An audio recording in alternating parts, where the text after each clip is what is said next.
before I get started, I just made a video talking about Hulk Hogan. One of my subscribers asked for it. So either it's going to be uploaded now, ahead of this video, or it's going to be uploaded after my Impact review.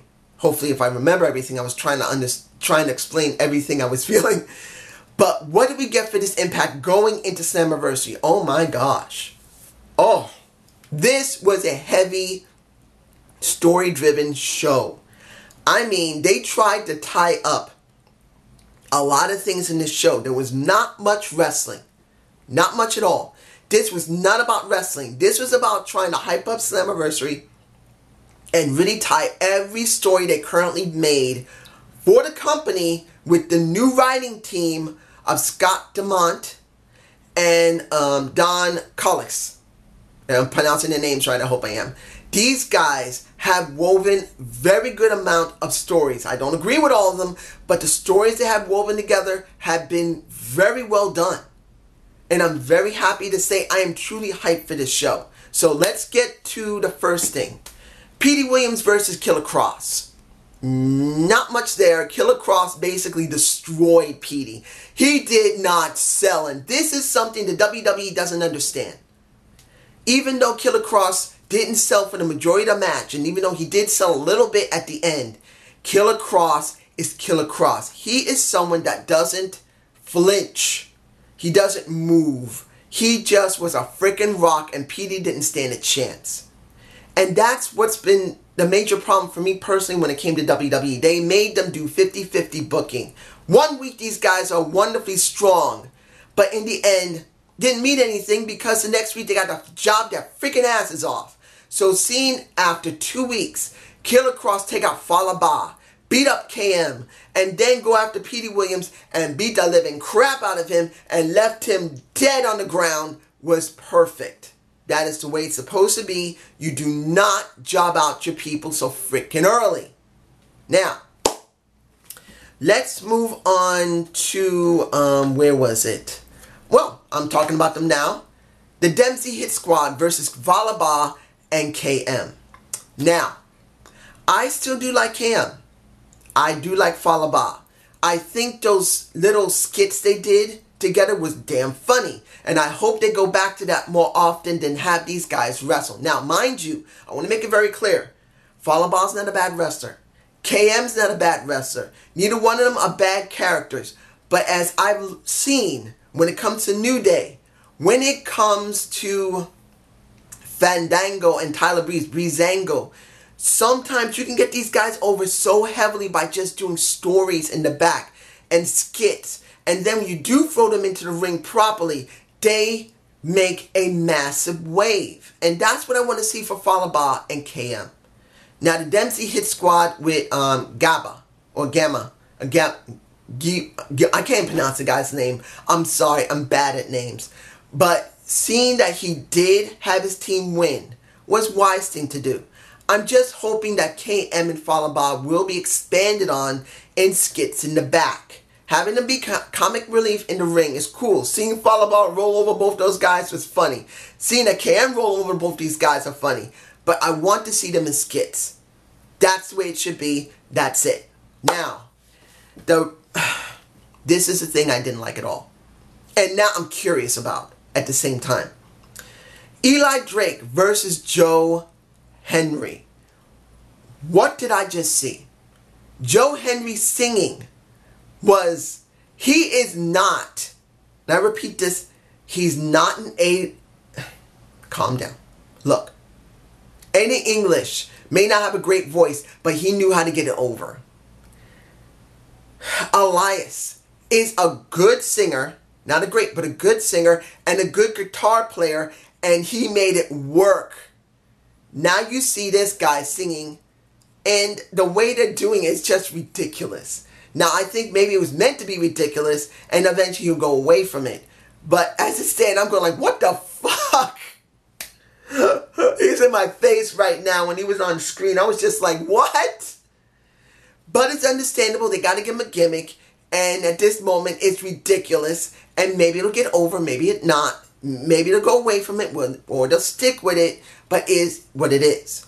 The person I feel sorry for is Eli Drake. Like I said last week, they're using Eli as a catalyst for this triangle. And you can see they're still playing up. I still don't care about Guido as a wrestler. As a manager, he could get somewhere. Very rarely he wrestles, but he mainly manages. That is what he needs to be. Let him get out of those ring clothes, get him into some regular clothes, jeans or a dress suit. I don't care. Make him a manager, not a wrestler in Impact. He will do something different. But as it stands, I don't care. Now, I was not happy to see that Joe Henry won. I don't want to see Eli like this. But then when this little segment was going on before the match, that Eli has his own channel where he does skits. Someone tell me below if you see this. What is the name of his YouTube channel if he has a real YouTube channel where he's doing comedic skits? I need to see that shit. I want to see him dressed as a woman. I want to see those skits. If those skits are real and they're not just something they just made up at a whim, if there's a real YouTube channel, I don't know what the name of it is. I looked Eli Drake either channel or Eli's channel. I could not find it. Tell me where it is if it's real. Because I must see it. But anyway, they're still playing up the possible love triangle between Katarina, Joe, and Guido. And maybe Eli is going to be in the corner of Guido, which I do not want to see. I'm sorry, I just don't. Now, let's get to a non-match with a nice ending. And that is Desmond Xavier versus Andrew Everett. I really would have liked to see the match. But you get Eddie Edwards coming out with the kendo stick, hitting the ref who sounded like, ah! Ah! You see him in my face and he's just screaming, ah! That what? You don't usually hear refs scream like a little girl. But he was screaming his ass off, which did make it look good. Then the crowd really did help well, not the match, but this segment. The way they did it. The way that they were cheering him, but also booing him. And they're screaming for Tommy to come out, which he didn't come out. It was done well. Eddie did a good job. And like I said before, Eddie's no actor. He doesn't act very well. But the story has been written so well that Eddie, even though it's lacking the acting skills to really make it feel even more important, is doing it well enough that it is something you must see. You must see it. You have to see that match. You have to see the outcome of what's going to happen, what the stipulation is, because we don't know what the stipulation is yet. I'll say it like that. LAX had vid packs. You had Santana Ortiz. You had Homicide. You had K-Dog. Conan himself. You had King Talk. This vid pack was spread out throughout the show. And a lot of people did vid packages where, what was it? In Your Own Words. I believe that's what it was called. And everyone had a chance to talk. The visuals were done very well. My compliments. These guys are doing it better than the WWE is doing it right now. The visuals are way better and on point than the WWE is doing it. The only time when the WWE does their visuals properly is at pay-per-views, and even then they're not that well done. But these guys, and this isn't a pay-per-view yet, they made the visuals look well done. It's one of the best things you can do when it's taped. But still, my compliments.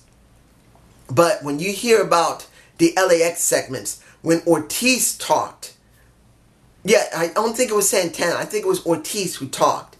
When Conan himself talked, it was very well scripted, well done. The way they talked, which was basically like the streets here in New York. I'm sorry. I'm from the Bronx, baby. I was born in Manhattan. I moved around a bit from the Bronx to Mount Vernon, which was very rough in the 90s.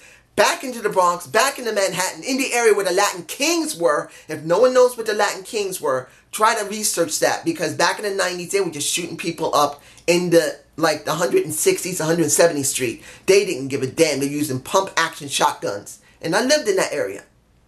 But they were talking like someone back in the 90s. Someone who knows how rough the streets were. and how family meant everything. You can lose your money, you can lose your women, but family means everything. You can always get that stuff back.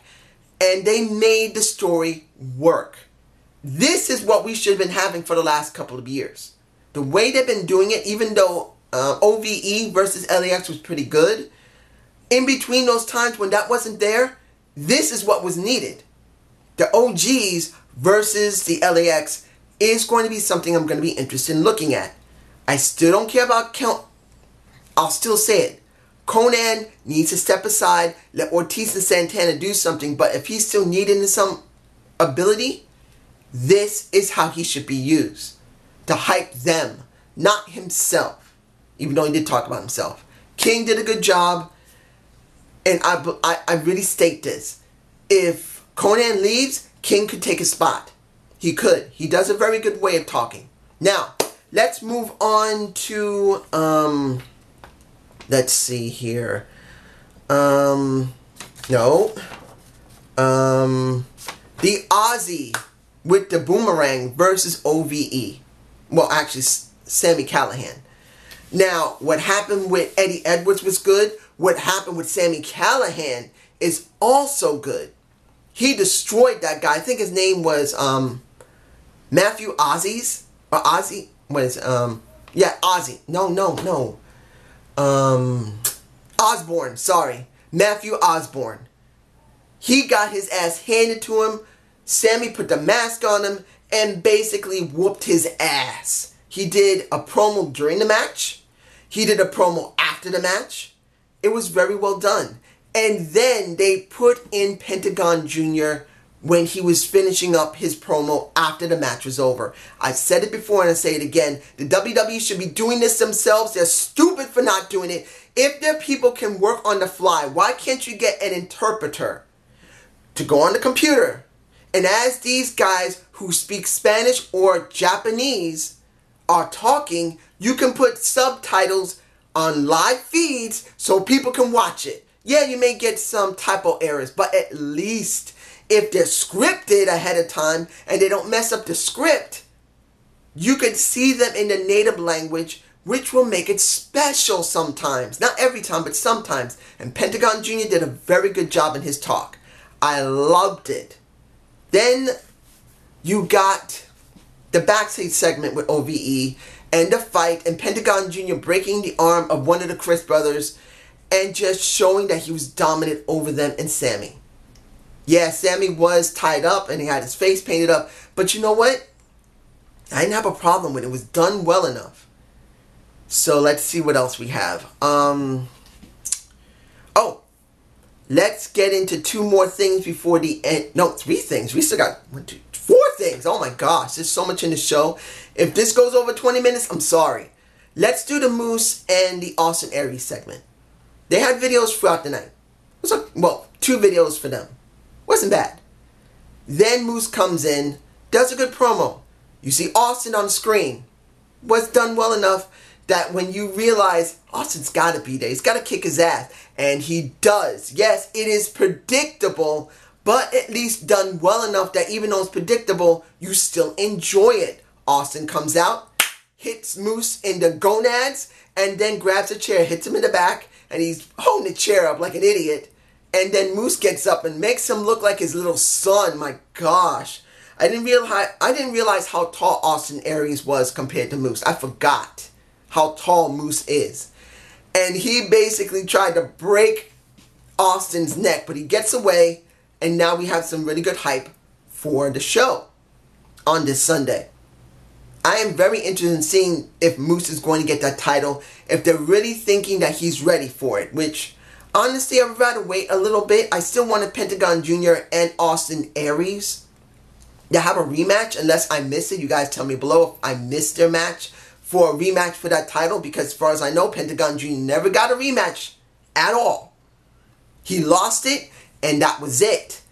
What I would have wanted at Slammiversary is Pentagon Jr. doing Austin Aries again, and then, Slammiversary would be the match for that, and then Bound for Glory, which is their signature pay-per-view. I wanted to see Moose there with Austin Aries. That is what I really want. But it is what it is. Now, Blackheart and Tessa versus Ali and Kiera Hogan. Good match.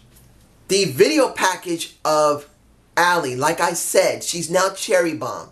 This is exactly what she needed. She needed to be more of herself. I'm not saying that the Ali character isn't what the actual person is to a certain extent, but I think Cherry Bomb was much more realistic. And then you see the match. You see, what is her name is? Shiera. I'm mispronouncing a name because I don't know it yet. Shiera Blackheart. If I'm mispronouncing a name, I'm sorry. I will eventually get it because that woman is awesome. She's beautiful. She's rough as hell. And she can wrestle. And what little video package, well, what little talking she did was beyond cringy.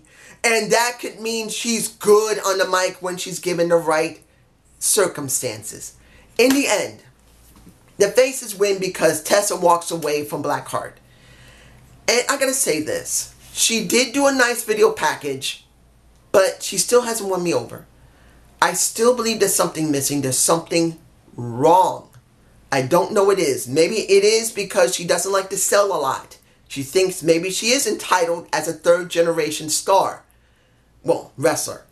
I could be wrong. It could just be because I have not seen enough of her. And she just doesn't resonate with me yet. I'm not counting her out. She could still turn it around and interest me. But as it stands, there's still something missing for me. You guys tell me what you think below. What am I missing or am I correct? Let's see. Am I forgetting anything? The new knockout. Scarlett, what is Bordeaux. We're going to see her next week. She may debut at Slammiversary, at least be seen. Not debut. She may be seen on Slammiversary. She will debut next week, But still, damn. If I've seen her before, I don't remember her. If she's been in Impact or WWE before, I just don't remember her offhand. I'm blanking. Because how can I forget a beautiful face like that? Damn. Woo! I don't care if she's a bleach blonde. She's a brunette and she dyed her hair blonde. She looks good in blonde. So the question is going to be, can she hold a promo? Can she wrestle? And can she basically tell a story? That's going to be the question. Now, the final thing that hopefully you've been waiting for. Oh my goodness. It's all on Madison. This is all Madison. Madison must deliver. I think that might be the title. We saw a little segment of Madison's interview. Well, I'll take it back. We had an interview last week. We had an extension of that interview. Her talking about her daughter, who I believe was also sponsored in this storyline. If that little girl was her daughter. We got to see a little bit more of Madison Rayne and her daughter saying pretty much to her teacher, look, I want to be like my mom, a superhero. Because she was asked, what do you want to be when you grow up? Do you want to be a fireman? Do you want to be a superhero? What? She says, I want to be a superhero like her mom. And that really showed a touching side of Madison Rayne. Do I believe Madison's a great actress? No! I want to make this very clear. She's not a great actress. She's better as a heel than she is a face. But they are, like I said about Paul Heyman, accentuating the positives, hiding the negatives. They're making as best as possible to make her do short segments showing as much emotion that she's capable of. And that's good. I did enjoy it. Then we had a continuation, that little story where they were basically beating the crap out of her the last segment last week. They now showed her in a church. Then they showed her in a funeral area. Then she looks inside of a casket for her, and she sees herself. She freaks out. She sees her daughter. Then she says to her daughter, I'm perfectly fine. And then she looks like Sue Young. Then she's running around. A guy shows himself, scares the living crap out of her as well, looking like Sue Young. Eventually, she appears in the forest again, gets dunked by blood, freaking the fuck out. Then Sue Young supposedly attacks her, but then you see all of the undead maidens with her in an opening where there's a fire. Dude, This is on Madison Rayne now and Su Yung. They must deliver at Slammiversary, and that's saying a lot. If Su Yung and Madison Rayne fuck this up, this is going to be bad. But it's a good possibility that Su Young's going to do well. Madison Rayne's going to do well. If there's a stipulation that's going with this match, it will make it work. But they must, and I repeat this, they must not screw this up. Madison Rayne has not been known to be a bad wrestler, a bad performer, or doing her segments, she's not 100% bad. She's generic. But in this situation where she's been hyped and sponsored and has done actually pretty well, in a sense, as an actress, she's got to be in her A game. If she is not, we are done. But I will say this. Am I hyped for any match? Yes, I am. I'm hyped for a lot of matches. But this is the one that's going to be the most interesting. They didn't put this much emphasis on Gail Kim as they have on Madison Rayne. And I'm saying that. Gail Kim has had tons of opportunities at that title. Has had tons, and I repeat, tons of storylines that made her look really good. But I don't think Impact Wrestling's ever sponsored something this good. Not in a long time. She basically outshines Gail Kim in the storyline. And that's saying a lot for Madison Rayne. This is the best I've seen from either of those two. But this is just my point of view. You guys tell me below. Have a good day. Have a good night. And watch for my video about Hulk Hogan. As I said in the beginning of this video, I actually was going to connect the two, but I didn't want it to be that long. So this is what you're getting. I hope you enjoyed. Have a good day. Have a good night. Peace.